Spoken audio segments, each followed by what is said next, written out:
សូមស្វែងរកនិងចូលទៅកាន់ app campaign ថ្នាំពណ៌ជាតិតែម្ដងឥឡូវយើងបានចូលមកដល់ app ហើយនេះគឺជាផ្ទាំងទំព័រដើមនៃ app ខ្ញុំបាទសូមបញ្យល់អំពីមុខងារទី4ដែលមានពាក្យថាចាក់ពណ៌លើរូបគឺមានមុខងារឲ្យយើងអាចសាកល្បងចាក់ពណ៌នៅជញ្ជាំងហើយនឹងជ្រីនៅលើរូបភាពដែលមានស្រាប់នៅក្នុងកម្រងរូបភាពនៃទូរស័ព្ទដៃ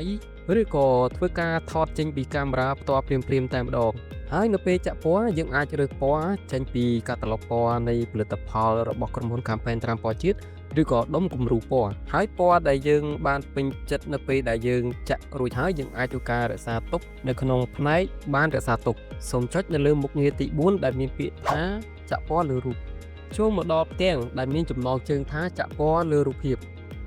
បាទយើងអាចធ្វើការចាក់ពណ៌លើរូបភាពដោយធ្វើការជ្រើសរើសរូបផ្ទះដូចជារូបបន្ទប់ទទួលភ្ញៀវបន្ទប់គេងចង្ក្រានបាយឬក៏ផ្នែកខាងក្រៅនៃផ្ទះក៏បានអញ្ចឹងសូមចុចនៅលើប៊ូតុងពណ៌បៃតងចាស់ដែលមានពាក្យថាជ្រើសរើសរូបភាពដើម្បីចូលទៅកាន់ទីតាំងនៃរូបភាពបាទចុចផ្ទាំងនេះដែរគឺអាចឲ្យយើងជ្រើសរើសរូបភាពចេញពី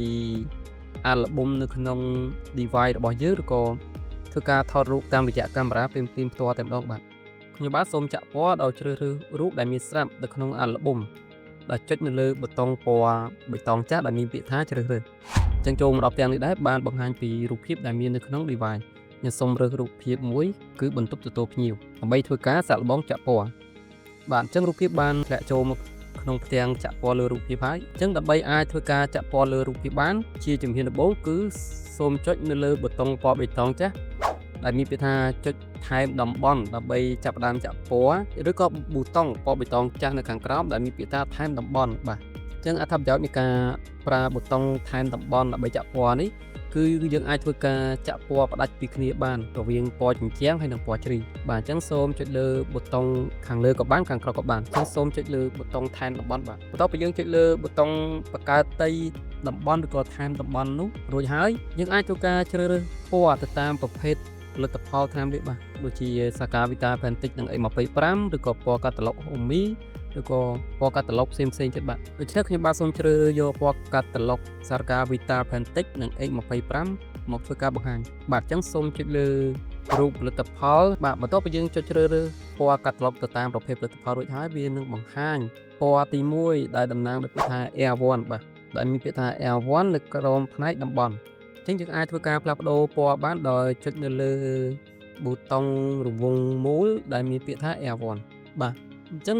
បានលុបផ្ទាំងមួយបានបង្ហាញពីពណ៌កាតាឡុកទៅតាមប្រភេទផលិតផលសាកាវីតាផែនតិចនិង A25 អញ្ចឹងពណ៌គឺមានច្រើនយើងអាចជ្រើសរើសទៅតាមពណ៌ដែលយើងស្រឡាញ់ពេញចិត្តបានបាទអញ្ចឹងខ្ញុំបាទសូមលើកយកពណ៌ណាដែលខ្ញុំស្រឡាញ់ពេញចិត្តយកមកបង្ហាញតែម្ដងអញ្ចឹងនៅពេលដែលខ្ញុំបានចុចជ្រើសរើសរួចហើយវានឹងចងចាំនៅពណ៌ដែលយើងបានជ្រើសរើសដូចឃើញបានបង្ហាញជាក់ស្ដែងបាទសូមចុចត្រង់ចំណុចនៃផ្ទៃដែលយើងចង់ចាក់ពណ៌ឧទាហរណ៍ថាផ្ទៃជញ្ជាំងបាទចឹងខ្ញុំសូមចុចនៅលើផ្ទៃជញ្ជាំងមួយការចាក់ពណ៌នៅលើរូបភាពកំពុងតែដំណើរការសូមរងចាំបន្តិចអញ្ចឹងពណ៌ជញ្ជាំងនៅក្នុងរូបភាពនៃបន្ទប់ទទួលភ្ញៀវត្រូវបានផ្លាស់ប្ដូរពណ៌ទៅតាមពណ៌នៅក្នុងកាតាឡុកនៃប្រភេទផលិតផលថ្នាំលាបរួចហើយអញ្ចឹងការចាក់ពណ៌នេះគឺគ្រាន់តែឲ្យយើងអាចធ្វើការស្រមើស្រមៃឬក៏សាកល្បងពណ៌នៅលើផ្ទៃជញ្ជាំងផ្ទះរបស់យើងដើម្បីអាចឲ្យយើងប៉ាន់ស្មានថាពណ៌ណាដែលស័ក្តិសមទៅនឹងផ្ទះឬក៏កន្លែងរស់នៅរបស់យើងបានបាទហើយសូមបញ្ជាក់ផងដែរពណ៌ដែលចាក់នៅលើផ្ទៃជញ្ជាំងនៅក្នុង app របស់ Campaign ថ្នាំពណ៌ជាតិគឺអាចមានភាពស្រដៀងទៅនឹងកាតាឡុកជាក់ស្ដែងបាទយើងអាចប្រើប្រាស់គូឬក៏ឧបករណ៍ផ្សេងដទៃទៀតនៅក្នុង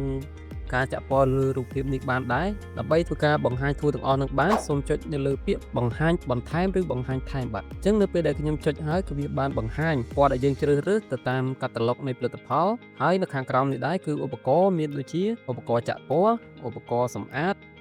ហើយយើងអាចគប់ចាក់ពណ៌ដោយដៃបានបាទយើងអាចលុបបានពណ៌ដែលយើងបានធ្វើការចាក់រួចហើយក្នុងករណីដែលយើងពេញចិត្តបាទយើងអាច download ឬក៏ទាញយកទុកមើលនៅពេលក្រោយបានបាទតែចុចនៅលើប៊ូតុង download បាទប៉ុន្តែក្នុងករណីថាផ្ទៃមួយទៀតគឺជាជ្រីហើយពណ៌តែងតែខុសគ្នាដូច្នេះដើម្បីចាក់ពណ៌ជ្រីបានគឺយើងត្រូវចុចថែមតំបន់មួយទៀតបាទអញ្ចឹងវានឹងលោតចេញពណ៌មួយទៀតដែលតំណាងដោយពាក្យ Air2 បាទដែលមានពណ៌ផ្សេងគ្នាបន្ទាប់ពីយើងបង្កើតពណ៌តំបន់ផ្សេងគ្នាទី2នេះហើយសូម select ឬក៏ចុចនៅលើផ្ទៃជញ្ជាំងទី2ដែលខុសពី តំបន់ទី1ផ្ទៃជញ្ជាំងទី1បាទអញ្ចឹងខ្ញុំសូមចុចនៅលើផ្ទៃជញ្ជាំងដែលទំនេរដែលមិនទាន់ចាក់ពណ៌អញ្ចឹងអត្ថប្រយោជន៍នៃការថែមតំបន់គឺដើម្បីយើងអាចចាក់ពណ៌ដាច់ដោយឡែកពីគ្នាក្នុងករណីដែលនៅផ្ទៃខាងក្រៅដែលមានជញ្ជាំងហើយនឹងជ្រីបាទចំពោះផ្ទៃខាងក្នុងភាគច្រើនគឺមានតែជញ្ជាំងទេបាទចំពោះការស្វែងយល់ពីការប្រើប្រាស់មុខងារទី4ត្រូវបានបង្ហាញរួចរាល់ហើយសូមអរគុណសូមជម្រាបលា